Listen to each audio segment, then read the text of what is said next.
You know what I don't like about the world and society nowadays? Furries. Furries are known to be the most sexually perverted community ever. How do people know? Just use any popular social media site. You will quickly find a furry profile and find out what it really is about. This especially counts for meme pages. Even non-furry meme pages, unfortunately. You will find out that these people promote lust-provoking images, pornography, and even zoophilia. There are even furries who call themselves artists. What they actually draw is not art. It is lust-provoking, sexually perverted and degenerate drawings.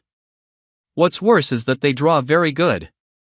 They even make a good amount of money out of their degenerate drawings by offering commissions. That's not all. They are even educated quite well, most of them got college degrees, have good jobs, especially in IT, military and anything that has to do with technology basically. What they also like to say is that they own and control the internet. All I can say is, fuck you. The internet will be shut down much earlier than furries getting the possibility to ruin everything, and I really mean ruin everything because they really do ruin everything. Well, they pretty much have ruined almost everything that had made me stop consume video games, movies, and so on like a sheep.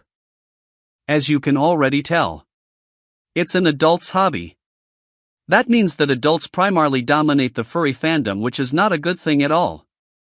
And the fandom is continuing to grow, especially nowadays in times where the internet is basically accessible from everywhere.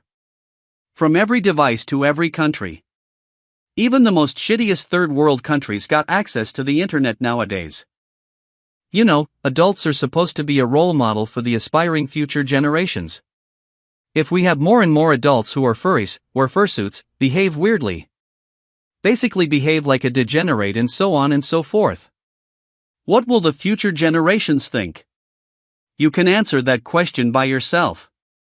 I personally think if the indoctrination of the youth will be going to well, they will not even question degenerate behavior, which is deeply concerning. We are basically heading to that way in the best way possible. Why did they ruin everything in my opinion? Because they have infiltrated every kind of entertainment there is nowadays, and they will continue to infiltrate other sectors of the world too. More and more video games include furry characters. This counts for cartoons also. There are even video game developers who are openly a furry.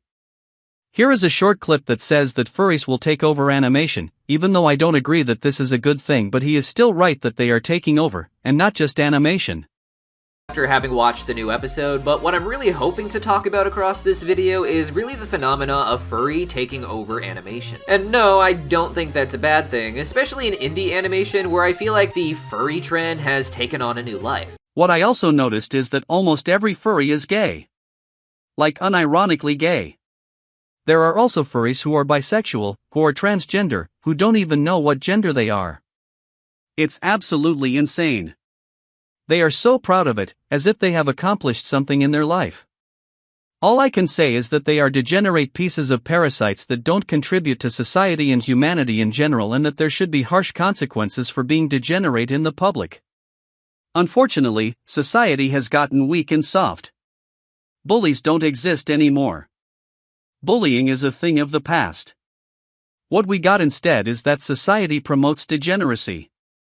Even all the governments nowadays support degeneracy. It's almost like they discussed it amongst themselves to accept degenerate behavior out in the public. What I mean with public is basically the fact that they even got their own conventions where they do the most degenerate shit ever. I will not comment any further since there is enough of evidence in the internet to understand how bad the situation really is nowadays. These people got groomed from a very young age. They grow up to be the most degenerate people ever. And they will promote their fandom to other adults and even children. The sexual perversion that is going on nowadays in society has a root, but I will not going to explain it, as it may be against YouTube guidelines, which is absolutely insane and stupid, but it is what it is. Instead, I will show you 2 clips that explains it in short. Magnus Hirschfeld, an atheist Jew, was the first homosexual and transsexual advocate of the 20th century, and also performed the first sex reassignment surgery. Karl M. Bayer, a Zionist Jew born in Germany, was the first female-to-male transgender surgery. Back in the United States, All the major lobbying organizations for transgenderism and child gender confusion is done by, you guessed it, God's not-so-chosen people. National Center for Transgender Equality, founded by Mara Keisling, a Jew. Transgender Legal Defense and Education Fund, founded by Gillian Weiss and Michael Silverman, both Jews. GLSEN, or Gay, Lesbian, and Straight Education Network, directed by Eliza Bayard, a Jew. TSER, Trans Student Educational Resources, founded by Eli Ehrlich. And Sylvia Rivera Law Project, a legal aid organization that advocates trans rights, founded by trans activist Dean Spade, both of which are Jews. Have you ever wondered where the trans ideology comes from? Because I've been wondering this recently, and it led me into some really dark places. So it's never enough for me to just think, oh, they're all mental. No, this is an ideology. It had to come from somewhere. It had to start somewhere, and it progressed. So it led me to a man called Magnus Hirschfeld, right? And Magnus Hirschfeld is sort of known as the founding father of the trans activist movement and LGBT. And if you look at his readings, which people try to ban, by the way, he talks an awful lot about sexual attraction and age. But then I thought, okay, so what's his ethnicity? Well, he's a Jewish man. And I thought, is there any cultural relevance that might have influenced him to come up with these ideas? And it turns out there is. So in the Talmud, there are 8 genders. So the 8 genders are Zakar, which is male. We have Nakiva, which is female. We have androgynous, which is male and female characteristics. And we have Tumtum, which is lacking any sexual characteristics. So I don't know what they call that, non-binary or something, do they? Then there's something called Alganit Hamar, which is female to male naturally. I think that means without surgery. Then there's something called Alganit Adam, which is female to male by intervention, so a surgical procedure.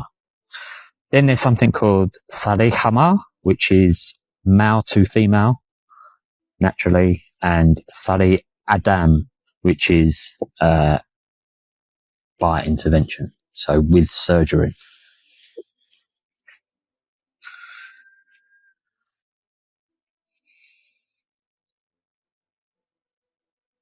I don't know if I'm allowed to say anything else, so I'm going to leave that with you to ponder.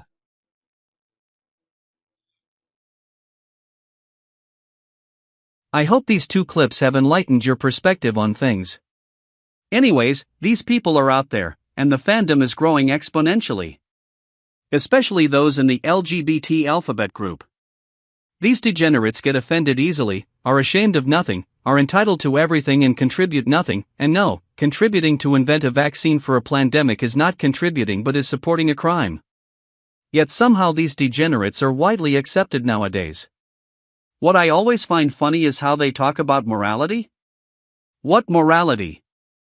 Don't they look themselves in the mirror? What's also funny is that they call people who talk rightfully bad about them ugly, yet in reality they are the ones who are ugly because they have to resort in degeneracy to hide their real self, which is ugly. Anyways, I'd like to thank you for taking the time on watching the video. I honestly didn't want to make a rant video about this stupid, parasitic and utterly degenerate community, but it had to be done. Thank you for watching.